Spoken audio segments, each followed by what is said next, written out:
Halo, apa kabar pemirsa? Senang sekali Fakta Data hadir kembali menemani Anda. Program yang mengulas berbagai berita, tren, dan fenomena lewat sederet angka. Kali ini, Fakta Data menghadirkan topik wilayah lawan longsor di Indonesia.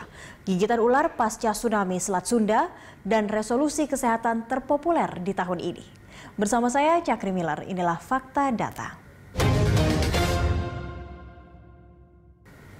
Tahun 2019, banjir dan tanah longsor diperkirakan akan terjadi pada Januari sampai April dan Desember, seiring tingginya curah hujan. Namun, sebagian wilayah rawan longsor di Indonesia telah menjadi area permukiman.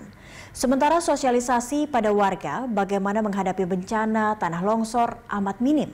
Inilah Fakta Data wilayah rawan longsor di Indonesia.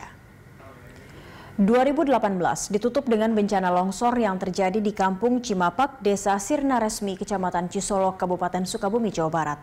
Longsor yang terjadi tepat 31 Desember 2018 ini akibat kemiringan lereng yang mencapai 30%.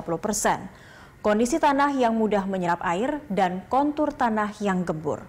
Evakuasi korban terhambat longsor susulan yang tercatat terjadi 4 kali di sekitar Sirna Resmi. Tim gabungan menemukan variasi kedalaman longsoran antara 1 hingga 10 meter. Kepala Pusat Data Informasi Publik Badan Nasional Penanggulangan Bencana Sutopo Purwonugroho menjelaskan, hujan berintensitas tinggi di lereng dengan kemiringan 30 derajat menjadi penyebab tanah longsor. Longsor Sirna Resmi merupakan bencana alam, tapi juga menurut Sutopo ada faktor antropogenik atau campur tangan manusia. Daerah dengan kemiringan lereng lebih dari 30 derajat sangat rawan gerakan tanah. Sirna Resmi masuk dalam zona kerentanan gerakan tanah menengah hingga tinggi. Ini mengapa wilayah Sirna Resmi adalah kawasan yang seharusnya diperuntukkan untuk konservasi, namun berubah menjadi kawasan budidaya dan kemudian malah menjadi permukiman. Kini setelah longsor terjadi, pemerintah akan merelokasi warga ke tempat lain. Pola tanah longsor yang terjadi di Desa Sirna Resmi menurut Kepala Bidang Mitigasi Gerakan Tanah Badan Geologi Agus Budianto tidak berbeda dengan tanah longsor di tempat lain.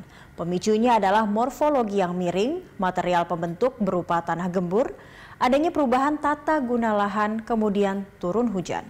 Ini semua syarat lokasi longsor. Ada satu faktor lagi, yaitu keberadaan jalur air. Jalur ini bisa terbentuk secara alamiah atau akibat campur tangan manusia. Ketika hujan turun, jalur air menjadi bidang yang membuka jalan bagi tanah untuk longsor.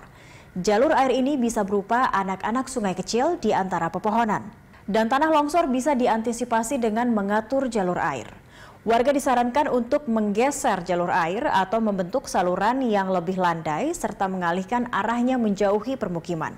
Warga juga diminta untuk memperhatikan rekahan di tanah, pohon miring atau pembentukan mata air baru.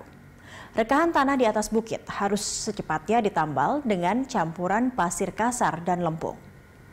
Secara geologis, Jawa Barat bagian tengah ke selatan memiliki tingkat kemiringan yang curam. Di Kabupaten Sukabumi saja potensi tanah longsor ada di 33 kecamatan. Di Sukabumi, longsor sudah terjadi sebanyak 132 kali selama 10 tahun belakangan.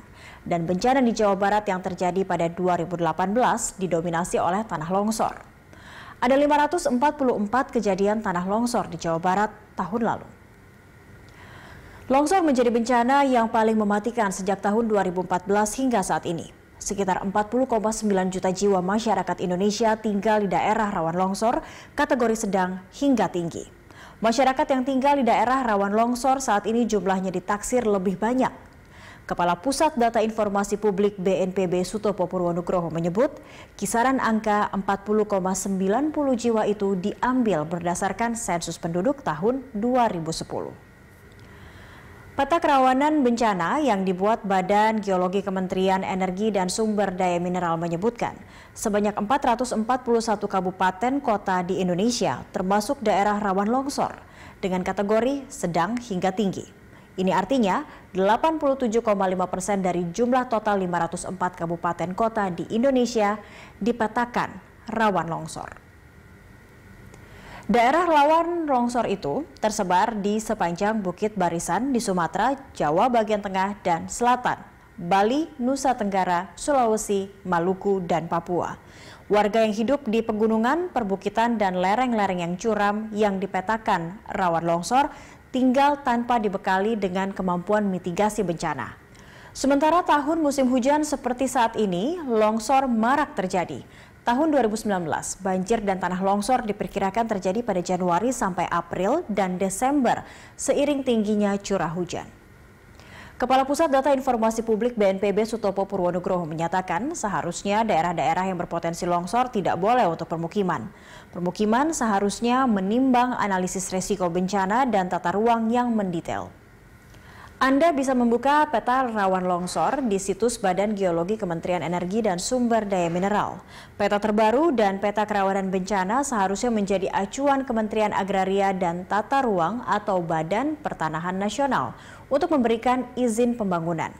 Indonesia saat ini hanya memiliki sekitar 300 hingga 400 alat pendeteksi dini longsor. Seharusnya menurut Sutopo, Indonesia memiliki ratusan ribu hingga jutaan alat deteksi. Alat deteksi longsor ini ada yang berbasis curah hujan dan retakan tanah. Ketika hujan turun atau retakan tanah terjadi, sirena akan berbunyi mengingatkan warga akan potensi longsor.